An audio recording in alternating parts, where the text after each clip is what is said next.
ഇന്നലെ വലിയ ഒരു വിവാദത്തിന് തടയിടാനെന്ന വണ്ണം KSUവിൻ്റെ സംസ്ഥാന പ്രസിഡന്റ് അലോഷ്യസ് സേവ്യർ മുഖ്യമന്ത്രി വി ഡി സതീശനെ കണ്ടു. പക്ഷേ ഒരു ഗുണവും ഉണ്ടായിട്ടില്ല. ഇത് ശരിക്കും ആ മോഹൻ സിത്താരയുടെ പാട്ട് പോലെ തോന്നുന്നു. കണ്ടു കണ്ടു കണ്ടില്ല, കേട്ടു കേട്ടു കേട്ടില്ല എന്നാണ് ഇപ്പോൾ വന്നിരിക്കുന്നത്. കാരണം ഇന്നിപ്പോൾ സതീശൻ തിരക്ക് പിടിച്ച് ഡൽഹിക്ക് പോയിരിക്കുന്നു. നാളെ വന്ന് മന്ത്രിസഭാ യോഗമുണ്ട്. ഈ മന്ത്രിസഭാ യോഗത്തിൽ മിക്കവാറും ഇതിനെക്കുറിച്ച് സംസാരിക്കും. എന്താണെങ്കിലും അദ്ദേഹം തീർത്തു പറഞ്ഞിട്ടുണ്ട്, ജിയോണ ജെയിംസ് എന്ന് പറയുന്ന SFIക്കാരിയെ എന്തായാലും ഞങ്ങൾ മാറ്റില്ല. അത് നിയമന ഉത്തരവ് ഇറങ്ങിക്കഴിഞ്ഞു എന്നാണ് പറയുന്നത്. മന്ത്രിസഭയുടെ അനുമതിയോടുകൂടി ആണ് വന്നത്. ഞാനിപ്പോൾ എന്ത് ചെയ്യാൻ പറ്റും?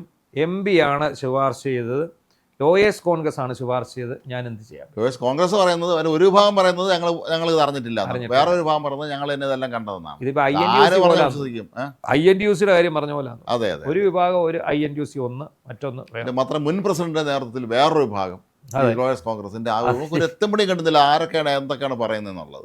എന്താണെങ്കിലും ഒരു കാര്യം വ്യക്തമാണ്, ഇത് KSUക്കാർ ഇതോടുകൂടി ഇതിനകത്ത് നിന്ന് ഒന്നീ കരയ്ക്ക് കയറും, അല്ലെങ്കിൽ വീണ്ടും അദ്ദേഹം മൂട്ടി തീ കത്തിച്ച് വിടണം. KC വേണം. ഇപ്പം ഒരു കാര്യത്തിൽ നമുക്കൊരു വ്യക്തത കൈവന്നിട്ടുണ്ട്. ഈ ഗവൺമെൻറ് പ്ലീഡർ നിയമനത്തിൽ എന്തൊക്കെയോ ദുരുകൊണ്ട് ചീഞ്ഞു നാറുന്നുണ്ട്, ഒരു സംശയം വേണ്ട കാര്യത്തിൽ.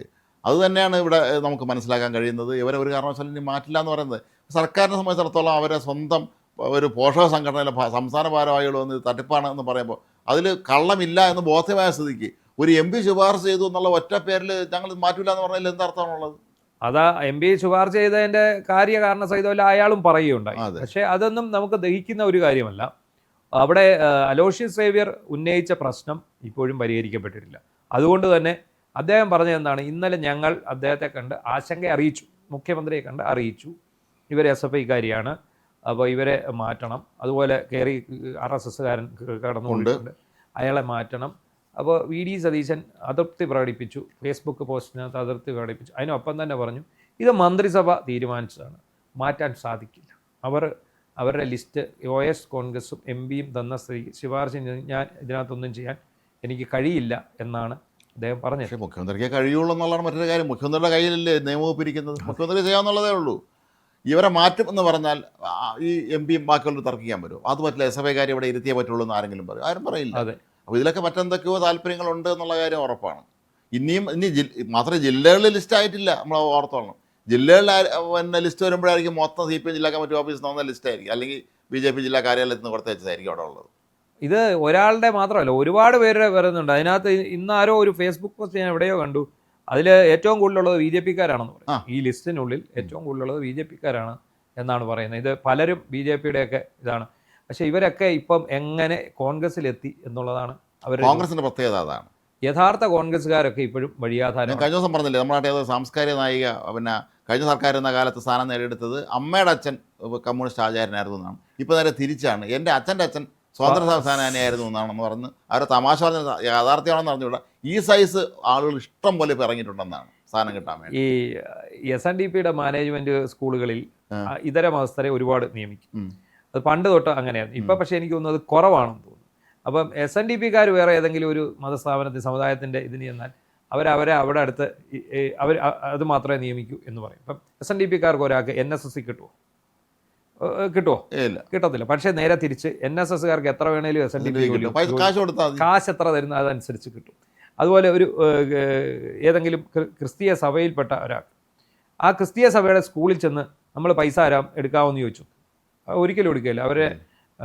അവിടുത്തെ അച്ഛൻ്റെ കത്ത്, അങ്ങനെയുള്ള കാര്യങ്ങളൊക്കെ വേണം. ഇടവക ഏതാണ്, ഇത് ഏത് പള്ളിയുടെ കീഴിലാണ്, അത് ഈ സഭയുടെ കീഴിലുള്ള ഏത് പള്ളിയുടെ കീഴിൽ, അതനുസരിച്ചേ എടുക്കുകയുള്ളൂ. അപ്പം നേരെ തിരിച്ചിപ്പോൾ ഒരു ക്രിസ്ത്യാനി വരുന്നു, എനിക്കൊരു ജോലി വേണമെന്ന് പറഞ്ഞ് ഇവിടെ വന്ന് കണ്ടാൽ മതി, എത്ര തരും, ഇത്ര തരും, എന്നാൽ തന്നേരും, ഇന്നാ എടുത്തു. അങ്ങനെ ഒരു സംവിധാനം അവിടെ നടക്കും. ഇതാണ് ഞാൻ പറഞ്ഞത്. ഇപ്പോൾ ഇവിടുത്തെ കോൺഗ്രസ്സുകാരായാലും CPM ഭരിക്കുമ്പം ഒന്ന് ചെന്ന് നോക്ക്, കയറ്റി വിടുമോ? അവർ ഇല്ല, ഒരിക്കലും കയറ്റുകയില്ല. കാരണം അവർക്ക് അവരുടേതായിട്ടുള്ള ചിട്ടവട്ടങ്ങളുണ്ട്. അവരെ പാർട്ടിക്കാർ ഇതിനകത്ത് അവർ കച്ചവടം നടത്തുകയില്ല. പക്ഷേ ഇവിടെ അങ്ങനെയല്ല. ഇവിടുത്തെ പ്രശ്നം എന്താ? ഇവിടെ നേരെ തിരിച്ചാണ്. ഇവിടെ ആരെ വേണേലും എടുക്കും. എന്നിട്ട് ഇപ്പോൾ വിവാദങ്ങളായി കഴിയുമ്പോൾ ഇവർ പണ്ട് SFI ആയിരുന്നേലും ഇപ്പോൾ അവർ കോൺഗ്രസ് ആണ്, അല്ലെങ്കിൽ അവർ RSSൽ പ്രവർത്തിക്കുമ്പോഴും അവരുടെ ഉള്ളം കോൺഗ്രസിന് വേണ്ടി തുടിക്കുകയായിരുന്നു. അത് ഞങ്ങളോട് അവർ പറഞ്ഞിട്ടുണ്ട്, വളരെ വികാരാധീനമായി പറഞ്ഞിട്ടുണ്ട്. ഇത്രയൊക്കെ പറഞ്ഞ് എന്തെങ്കിലും മുട്ടാത്തർക്കം പറഞ്ഞ് ഇതിനകത്ത് കയറ്റി വിടും. ഇതിനകത്ത് നല്ല വ്യാപാര വ്യവസായം നടന്നിട്ടുണ്ട്. തിരുവനന്തപുരം നഗരം മൊത്തം വ്യവസായികളെ ഉള്ളൂ. എല്ലായിടും വ്യവസായം, കതർട്ട വ്യവസായം, കൂടെ നടക്കുന്ന ടൈകെട്ടിയ വ്യവസായം എല്ലാം ഉണ്ട്. എവിടെ നോക്കിയാലും വ്യവസായികളേ ഉള്ളൂ. നമുക്കിത് നമ്മളെ സംബന്ധിച്ചുള്ള ഇതിനകത്ത് ഈ നമ്മൾ വാർത്ത കൊടുക്കുന്ന കേസിൽ പോലും നമുക്ക് ഇങ്ങനെയുള്ള വ്യവസായികളെയൊക്കെ നേരിടേണ്ടി വരും. അതെ, അതായത് ചിലർ വിളിച്ച് നമുക്ക് ഇന്ന വാർത്തയൊന്ന് ഒഴിവാക്കാമോ എന്നൊക്കെ നമ്മളോട് നിരന്തരം വിളിക്കുന്നുണ്ട്. ഇപ്പോൾ ഇത് വാർത്ത, നമ്മൾ ഈ വാർത്ത ഒഴിവാക്കിയാൽ ഈ വിളിക്കുന്ന ആശാന്മാർക്ക് സാമ്പത്തിക ലാഭം ഉണ്ടാക്കാം. അതാണ് അവരുടെ ലക്ഷ്യം. അവരെ കൂടി ഇരുത്തിക്കൊണ്ടായിരിക്കും വിളിക്കുന്നത്. അതെ, ഞങ്ങളിത് ഇവിടെ വിളിച്ച് ഞാൻ മാറ്റിത്തരാം. നമ്മളിത് അറിയില്ല, പക്ഷേ എന്തായിരിക്കും സംഭവിക്കാൻ പോകുന്നത്? ഇത് നമ്മൾ മാറ്റി കഴിയുമ്പോൾ ഇത് അപ്പുറത്ത് നിൽക്കുന്ന ആൾക്കാർ വിളിച്ചിട്ട് പറയുന്നത് എന്തായിരിക്കും? ഞങ്ങൾ അവർക്ക് കാശ് കൊടുത്തിട്ട് അത് പിൻവലിക്കും. അതാണ് കാര്യം. ഈ ഇടനിലക്കാരനായിരിക്കുന്ന കാശ് വാങ്ങിക്കും, നമുക്ക് തരാനെന്ന് പറഞ്ഞു. എന്നിട്ട് ഈ കാശ് അവൻ കിട്ടിക്കൊണ്ടുപോകും. പക്ഷേ മറ്റേ കാശുള്ള വിചാരിക്കുന്നത് നമുക്ക് കൊണ്ട് തന്നു എന്നാണ്. അവൻ എല്ലായിടത്തും പറഞ്ഞു നടക്കും നമുക്ക് കാശ് കൊടുത്താണ് വാർത്ത മാറ്റിയത്. അല്ല, അങ്ങനെ ഒത്തിരി പേര് ഇടപെടുന്നുണ്ട്. കഴിഞ്ഞ ദിവസം ഒരു സുഹൃത്ത് ഇടപെട്ടു. ഞാൻ ഈ സുഹൃത്തെന്ന് പറഞ്ഞാൽ നമ്മുടെ സുഹൃത്തൊന്നുമല്ല, ഇയാൾ എങ്ങനെയൊക്കെ നമ്മുടെ നമ്പർ തപ്പിപ്പിടിച്ച് നമ്മുടെ ഇവിടെ വിളിച്ച് ഇതുപോലെ ഒരു വാർത്തയുടെ കാര്യം പറഞ്ഞ് വിളിച്ചു കഴിഞ്ഞ് ഇതുമായിട്ട് ബന്ധപ്പെട്ട കുറച്ച് പരാതിക്കാരുടെ പേരുമൊക്കെ എന്നോട് പറയുന്നുണ്ട്. ഇത് പറഞ്ഞു കഴിഞ്ഞപ്പോൾ ഞാൻ അതിനു മുമ്പ് ഈ വാർത്തയുടെ കാര്യമായിട്ട് ബന്ധപ്പെട്ട് എന്നെ വേറൊരാൾ വിളിച്ചു. ഞാൻ ആ ആളെ വിളിച്ചു. അപ്പോൾ അദ്ദേഹം എന്നോട് പറഞ്ഞു, ഇന്നയാളാണോ വിളിച്ചതെന്ന് ചോദിച്ചു. ഞാൻ പറഞ്ഞു അതെ. അയ്യോ, അത് ഡബിൾ ഗെയിമിൻ്റെ ആളാണ് ഒരു കാരണവശാലും. അപ്പോൾ ഞാൻ പറഞ്ഞു, അപ്പോൾ അങ്ങനെ ഉണ്ടെങ്കിൽ ഈ ക്ലയൻ്റ് എന്ന് പറയുന്ന ആൾക്കാർ, ഞാൻ അവരുടെ നമ്പർ തരാം, നിങ്ങൾ വിളിച്ചോളാം. അപ്പോൾ ഞാൻ ഈ ആദ്യം നമ്മളെ വിളിച്ച് വാർത്തകൾ ചെയ്യിപ്പിക്കാൻ വന്ന ആളെ ഞാൻ രണ്ടാമത് വിളിച്ചു. അതിന് മുമ്പ് ഞാൻ ഈ ക്ലയൻസിനെ വിളിച്ചു. അവർ വിളിച്ചപ്പോൾ എന്നോട് അവർ പറഞ്ഞു, ഞങ്ങൾക്ക് ഇയാളുമായിട്ട് യാതൊരു ബന്ധമില്ല, ഇയാൾ ഞങ്ങളുടെ പേര് പറഞ്ഞ് പലയിടത്തും നടക്കുന്നുണ്ട്, നിങ്ങളൊരു കാരണവശാലും ഇതിനകത്ത് വഞ്ചിതരാകരുത്. അപ്പോൾ ഇദ്ദേഹം അത് കഴിഞ്ഞപ്പം ഞാൻ അദ്ദേഹത്തോട് പറഞ്ഞു, നിങ്ങൾ ഏത് വിധത്തിലാണ് അവരുമായിട്ട് ബന്ധമെന്ന് ചോദിച്ചു. അങ്ങനെ പറഞ്ഞു, അത് ഞാൻ അവരെ കേസ് നടത്തിയ ഒരാളാണ്. അവർ പറയുന്നു നിങ്ങൾ അവരുടെ ആരുമല്ല. പിന്നെന്താണ്? അതിനുശേഷം അനക്കമില്ല. അല്ല, അത് മനസ്സിലായി. ഇതാണ് ഈ സംഭവിക്കുന്ന കാര്യങ്ങൾ. കച്ചവടം നടന്നുകൊണ്ടിരിക്കുകയാണ്. ഇത് കഷ്ടമാണ്. കാരണം മന്ത്രിസഭയിൽ 2 മാസമേ ഉള്ളൂ. ആദ്യം മര്യാദയ്ക്ക് ചെയ്യാനുള്ള കാര്യങ്ങൾ ചെയ്യണം. നമ്മൾ നേരത്തെ പറഞ്ഞതുപോലെ പോലീസിനെ പുനഃസംഘടിപ്പിക്കുക. മന്ത്രിമാരെ പോലും പേഴ്സണൽ സ്റ്റാഫ് പോലും ഇന്നും എല്ലാം ആയിട്ടില്ല എന്ന് പറയുന്നുണ്ട്. അതൊക്കാര്യത്തിൽ കൃത്യത വരിക. ഈ പേഴ്സണൽ സ്റ്റാഫിൻ്റെ കൃത്യമായിട്ട് വിന്യസിച്ചില്ലെങ്കിൽ അതാത് വകുപ്പുകളിൽ ഇപ്പോഴും ഈ സ്ഥലമാറ്റമോ നിയമനമോ ഒന്നും നടക്കില്ല. അതെ, ഇപ്പം നമ്മുടെ സാംസ്കാരിക വകുപ്പിൻ്റെ കീഴിലുള്ള ഈ ചരിത്ര അക്കാദമി, ചരിത്ര വികസന കോർപ്പറേഷൻ തുടങ്ങി ഒരു സ്ഥാപനത്തിലും ഇപ്പം നാദല്ല കളരിയാണെന്ന് പറയുന്നുണ്ട്. അതുപോലെ എല്ലാം ഓരോ നേരത്ത് വകുപ്പ് എടുക്കുകയാണെങ്കിൽ അവിടെ എല്ലാം ഉണ്ട്. ആരും എടുത്ത് നിയമിച്ചിട്ടോ ഒന്നുമില്ല. അല്ല, പക്ഷേ ഈ കോൺഗ്രസിൻ്റെ ഭരണത്തിൽ ഈ നിയമനം നടക്കുമ്പോൾ നമ്മൾ ഈ നേരത്തെ പറഞ്ഞിട്ടുള്ള സകലമാന പ്രശ്നങ്ങളും ഇതിനകത്ത് ഉണ്ടാവും. ഈ ഓൾറെഡി ലോയേഴ്സ് കോൺഗ്രസ് ഒരു വിഭാഗം ആരോപിച്ചു കഴിഞ്ഞത് കച്ചവടമാണ്. അതെ, അവരുടെ പല അഭിഭാഷകർ ഇത് ഫേസ്ബുക്ക് പോസ്റ്റ് ഇട്ട് കഴിഞ്ഞു. അത് സ്വാഭാവികമായിട്ടും അത് കേൾക്കുമ്പോൾ നമുക്കറിയാം. അതിന് ഇവർ രക്ഷപ്പെടാൻ വേണ്ടി ഉപയോഗിക്കുന്ന ഏക വിശദീകരണം സന്ദീപ് വാര്യർ എങ്ങനെ MLA ആയി എന്നാണ് ഇവർ ചോദിക്കുന്നത്. അയാളെ നാട്ടുകാർ വോട്ട് ചെയ്തിട്ടാണ് MLA. അത് മാത്രമല്ല, സന്ദീപ് വാര്യർക്ക് മാസം 3 ലക്ഷം രൂപ ശമ്പളമില്ല, അല്ലെ 2 ലക്ഷം രൂപ ശമ്പളമില്ല. ഈ ഗവൺമെന്റ് പ്ലീഡർ എന്ന് പറയുന്ന പോസ്റ്റിന് നല്ല ശമ്പളമുള്ള പോസ്റ്റാണ്. അപ്പോൾ അതിനെ നമ്മളാണ് നിയമിക്കുന്നത്, അല്ല നാട്ടുകാരല്ല.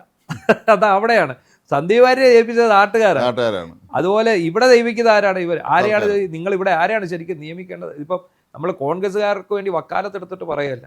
കോൺഗ്രസ് ആണെങ്കിലും BJP ആണെങ്കിലും CPM ആണെങ്കിലും അവർക്ക് വേണ്ടി കഷ്ടപ്പെട്ടവർക്ക് ഒരു നേട്ടം ഉണ്ടാകുന്നത് ഈ ഇങ്ങനെയൊക്കെയുള്ള കാര്യങ്ങളിലാണ്.